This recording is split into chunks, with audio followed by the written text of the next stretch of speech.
Apprenez à être égoïste dans la vie, car seul 1% des gens sont réellement altruistes. Je vais vous révéler la vérité que personne de votre entourage n'ose vous dire. Pourquoi se sacrifier pour des gens qui ne vous rendront jamais l'appareil? Pourquoi donner de votre énergie pour des gens, au final, pensent d'abord à elles-mêmes? Est-ce que vous avez déjà eu l'impression de tout faire pour les autres et enfin de ne rien recevoir en retour? Si vous avez répondu oui à cette question, alors cette vidéo est pour vous. Restez jusqu'à la fin. Aujourd'hui, je vais vous prouver pourquoi être égoïste est un atout, mais aussi une nécessité. Et croyez-moi, après cela, vous ne verrez plus jamais la gentillesse de la même manière.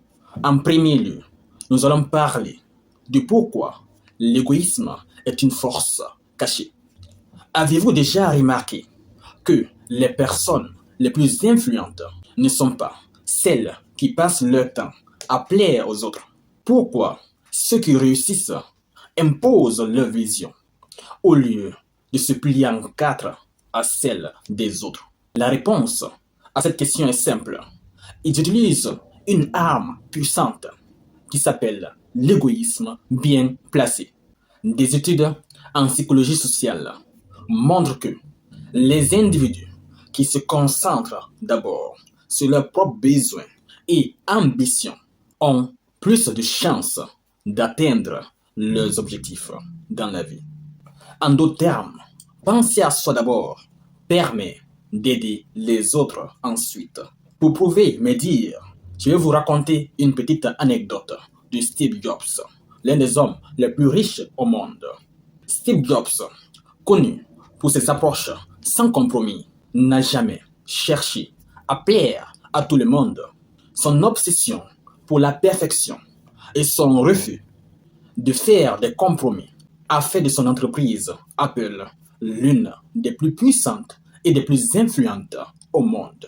Si Jobs avait voulu être gentil, il n'aurait jamais eu le temps de révolutionner l'industrie de la technologie. Le deuxième point que je vais aborder avec vous, c'est les pièges de l'altruisme excessif. Pourquoi certaines personnes finissent-elles par être épuisées émotionnellement après avoir trop donné? Pourquoi les gens qui donnent le plus, pourquoi les plus généreux sont-ils toujours à la fin les plus déçus? Les neurosciences prouvent que trop donner sans retour active les mêmes circuits neuronaux que la douleur physique. En d'autres termes, être trop gentil peut vous faire souffrir. En exemple, je vais vous raconter une petite histoire de Nikola Tesla, qui fut l'un des plus grands inventeurs que l'histoire n'ait jamais connu. Nikola Tesla était un visionnaire qui voulait construire un monde prospère où tout un chacun a de l'électricité chez soi. Alors, il a mis ses idées et ses inventions au profit de tout le monde sans chercher la richesse et la notoriété. En faisant cela gratuitement, quel résultat a-t-il récolté à la fin? Il est mort, ruiné et oublié, alors que les autres scientifiques s'enrichissaient sur son dos à travers ses inventions. Alors, apprenez de ses erreurs. Ne donnez jamais tout sans penser d'abord à vos propres intérêts. C'est quelque chose de primordial. Le troisième point que je vais aborder avec vous, c'est comment l'égoïsme intelligent peut grandement améliorer votre vie. Vous sentez-vous parfois coupable quand vous dites non à un ami? Avez-vous constamment peur de décevoir les autres, votre entourage, vos parents, vos amis, vos frères et sœurs, sur quelque chose qui est vraiment important à vos yeux? Alors, vous devriez savoir que l'égoïsme intelligent, c'est savoir poser ses limites en priorisant son bonheur et en arrêtant d'être une option pour ceux qui vous considèrent comme un acquis. Des études en développement personnel montrent que ceux qui prennent soin d'eux-mêmes sont nettement plus heureux et ont des relations plus équilibrées. Pour vous permettre de mieux visualiser mes propos, je vais vous raconter une petite anecdote d'Oprah Winfrey à ce niveau.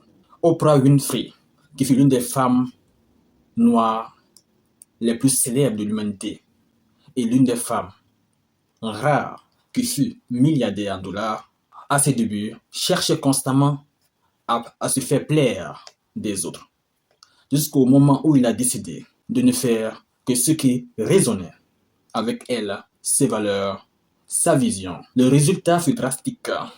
Après cela, elle eut une carrière extraordinaire et légendaire, un succès retentissant dans le monde entier, un grand empire médiatique et une vie alignée avec ses valeurs et principes. Le quatrième point que je vais partager avec vous, c'est pourquoi seuls 1% des gens sont réellement altruistes. Les gens qui vous demandent d'être altruiste, le sont-ils autant avec vous? Est-ce que vous vous êtes déjà senti manipulé par des gens qui jouaient avec votre gentillesse? Alors, vous devriez savoir cette réalité brutale et amère. Seul 1% des gens de votre entourage sont réellement altruistes. Le reste le fait par intérêt, ou pour l'image, ou simplement pour vous manipuler. Des recherches en psychologie montrent que l'altruisme pur est extrêmement rare à trouver. Alors, au lieu de vous épuiser pour des gens qui n'en valent pas la peine, mettez-vous dès maintenant en priorité.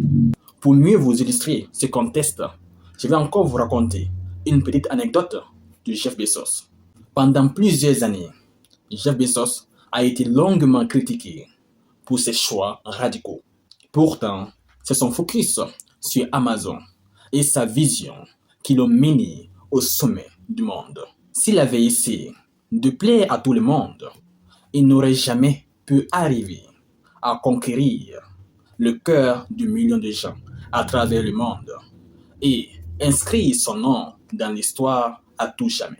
Le cinquième et dernier point que je vais développer avec vous, c'est comment être sainement égoïste sans devenir un vrai monstre.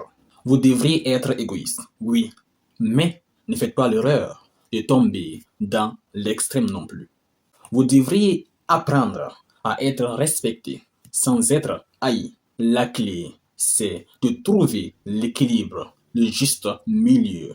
Un égoïsme bien dosé vous permet de protéger votre énergie sans pourtant devenir une personne toxique. Il ne s'agit pas d'écraser les autres, mais de savoir dire quand il faut, de la manière qu'il faut, au moment qu'il faut, en fixant vos limites et en évitant de vous sacrifier inutilement pour les autres.